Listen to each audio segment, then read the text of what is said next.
First News with Keeler in the morning on WIBX and WIBX950.com. On the line right now is County Executive Anthony Picenti. Good morning. Good morning. How are you? Good. I did want to send our condolences to you and everyone, your family and friends, and all your Yankee people. It's a trap, Tony. Don't listen. Hang up. I knew that was coming. Yeah. So I told Phil I didn't want to go on last night.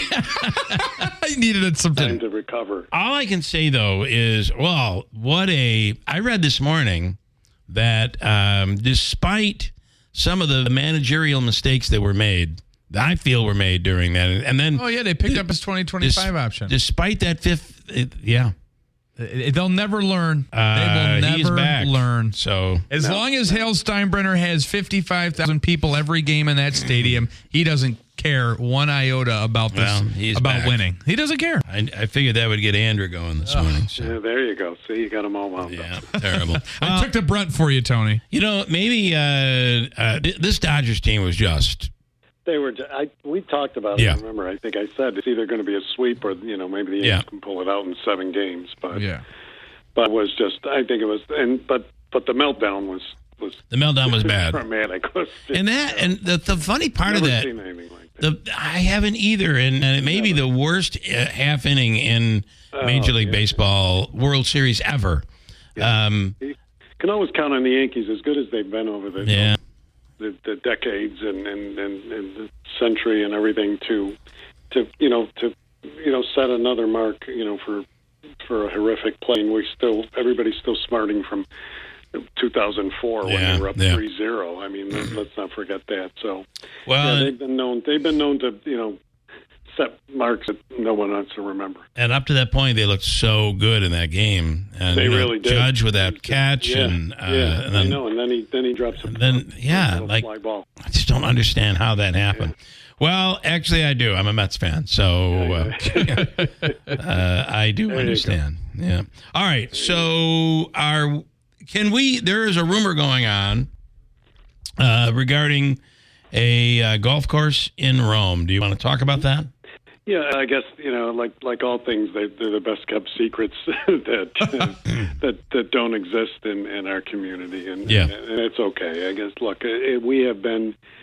There's a golf course. First of all, the golf course that we're talking about there's a golf course, a 9-hole course that's part of the Griffiths Business Park or former Griffiths Air Force Base property, and has been there for years. It's there during the base's heyday, and for the people up there to play, and then after the base was closed, it was then sold, as a part of the redevelopment effort that was put in place, and so it's been in existence for a number of years as a public membership kind of but public golf course. And it's a 9-hole course, a nice course, but it's got its challenges in terms of the terrain and everything. But nonetheless, it has been something that we have always had at least the eye on in terms of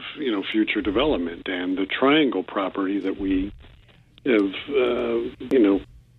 positioned for development is directly across the way from it. It literally abuts it and connects it, if you will. And so we have been looking at that property for the last couple of years, and the property had certain conditions related to it that the owner could only sell to another person who would run a golf course, or either back to us, the county, or GLDC, but in this case the county, because again it was with the intent that it would be for development, so it would only be used for a golf course if it was, and if it wasn't, it would revert back to the county, or again GLDC, or the combination thereof.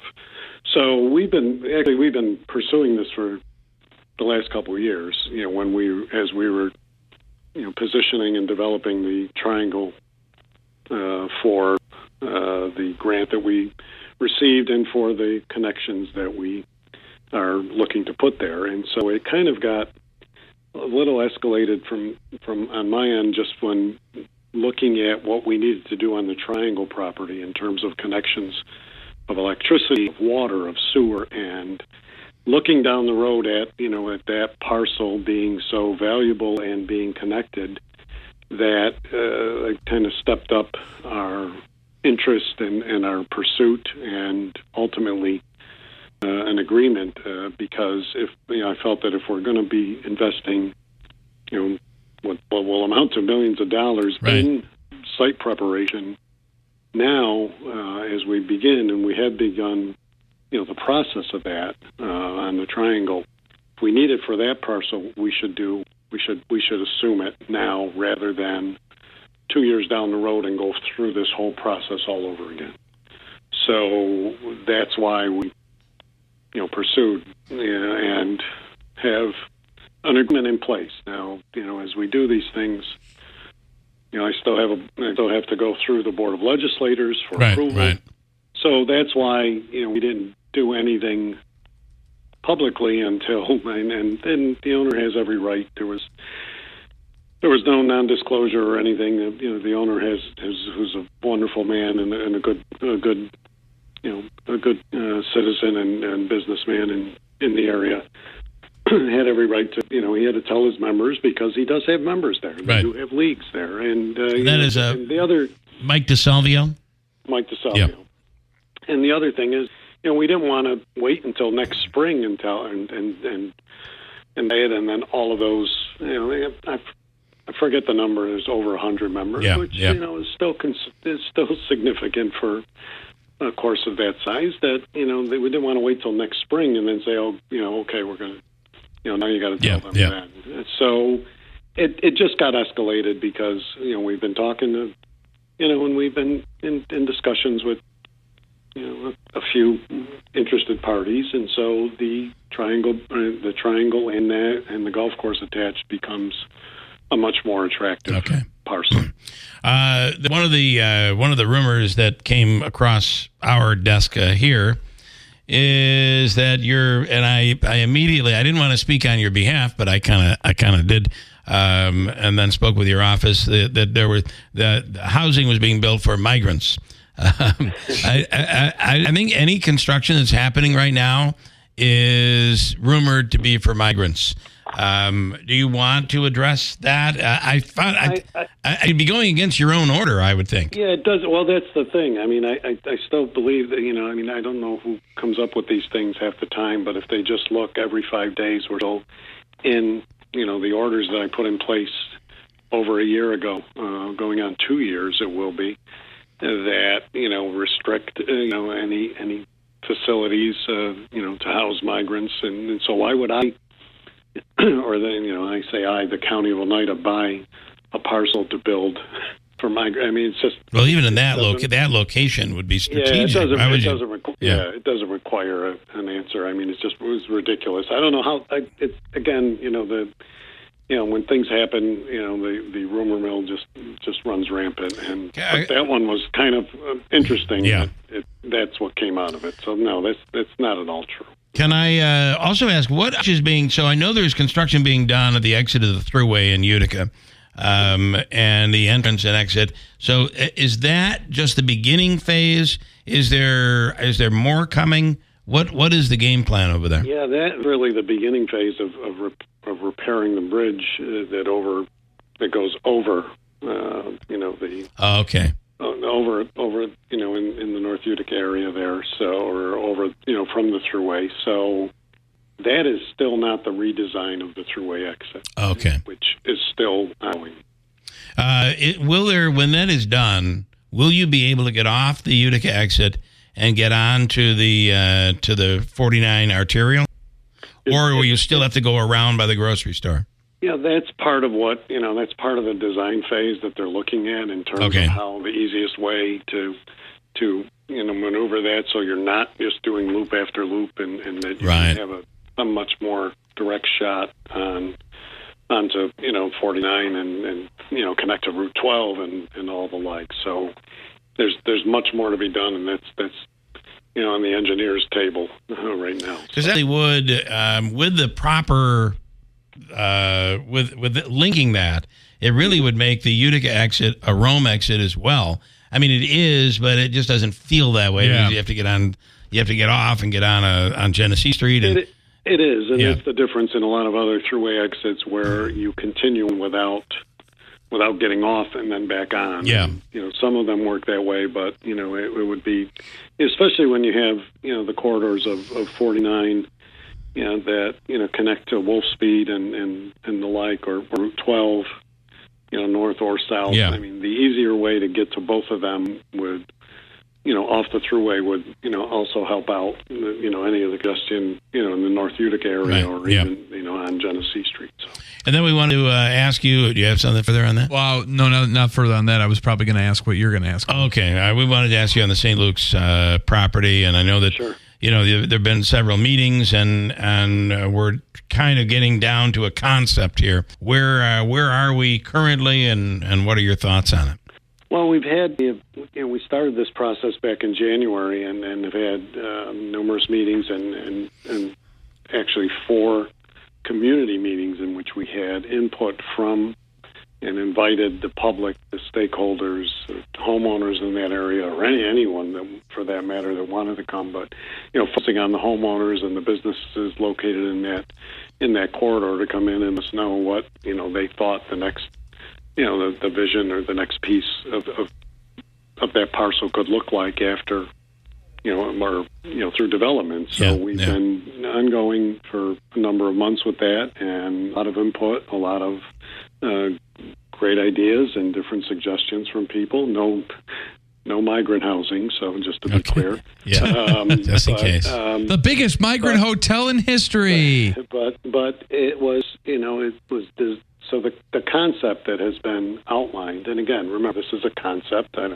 Nothing is cast in stone here. No contracts have been awarded. Nothing is being built, or we still have a great deal of time to get those properties demolished if this plan is something that can work. But what it does is it takes the suggestions of the community and that area and melds them into a neighborhood, because what you have there really is, it's a huge parcel. We've talked about it numerous times on the show, that give you the opportunity to build houses, to build townhouses, to put a hotel, and still have room for other activities and amenities. And that's kind of what the concept outlines. It starts with cottages on one end, blends into, as you're coming up Champlain Ave from the north, with the St.Lukes site on your right-hand side, with cottages in that immediate area of that land before where the hospital would be. Right. And the connection from Utica University into the hospital right across the street, or into that parcel with possible hotel and other pieces that would connect that with the university and that neighborhood. You see in many universities, and especially something that with Utica growing the way it is, that there is a need for a hotel. Nothing up in that area when parents and visitors come, and that could be another great addition. And then blends more into some townhouses, walking trails, amphitheater, other things that can be done. So it really takes into account all that the community and everyone has expressed in terms of what they want to see there, rather than just, it is a small mix of retail. That was one of the things that I think, everybody was, looking for that. I think a lot of people thought we were going to come out with, some kind of big box site for something, but I think what people want to see over there is a continuation or a build of, another neighborhood, because we do need more housing. We do need more of that type of housing, whether it's cottages or whether it's townhouses. And so I think it really does, present a plan that's pretty interesting, exciting, and takes into account all of the land use and really how it can blend in that corridor. I know you've invested a lot of money to assist the city of Utica, specifically with the hospital and the garage. Is there any possibility or likelihood that you would assist if demolition's the answer for the St. Elizabeth building, which, frankly, and I don't mean to be critical about this, I've seen a lot more meetings and planning with regard to the St. Lukes than St. Elizabeth lately. But would you, the county, be at all interested or able to assist in the cost to demolish that building if that's the plan there, to maybe share in some of the cost with the city in that? Well, I think together collectively between the city, the county, and even the town of New Hartford in that regard, and when you come to St. Luke's, we've got two big parcels here that need a lot of demolition, and that costs a lot of money. So I think this is where we really need the state to step up. Even the federal side, I think, is something that we could look at and really try to see. That's going to be the key thing. I mean, whatever we would add, even between ourselves and the city to demolition costs are minuscule compared to what you're going to need. What you're going to get, yeah. So I think it's in our interest to work together and try and find those resources. I mean, this is something that this state has lacked for a long time. Yeah. Even when I worked there nobody likes demolition. And only because when you have, in the instance of unfortunately a tornado or something like that, then demolition there's money for it. But when you're looking at redevelopment, everybody's looking for everybody else to pick up that tab, and so that's why we really need to get everybody around the table and look. We've got these two parcels. We've got concepts now. I haven't been as intimately involved at all in the St. Elizabeth's project. Mayor Galimi now and I have talked about it a little bit more since he's taken office. So, look, we're always willing to help, but it's a matter of we got priorities, and we've got to figure out how we do it both. Two quickies, and then I'll one comment. Retail right now, that's a risky game these days. We already have plenty of retail over at Sangertown and Hartford that is struggling, and we just don't know where retail is going these days. And then somebody in Rome asking, what are the plans for the golf course there? The golf course plans are development, and that'll be for some type of industry or okay. But it won't be another golf course, and we're not going to run a course. And at this point, it's not housing. I think it's really more looking at in line with Griffiths, in line with development, or the area in general in terms of development. All right, okay, County Executive, we appreciate it. Thank you so much. One final, just quick note: 1 year for Wynn Hospital, and it does seem that things have settled in. They are, we're beginning to hear positive stories coming out of there from patients and patient care. We'll speak with Darlene Stromstad later, but this is a big 1 year that has been completed.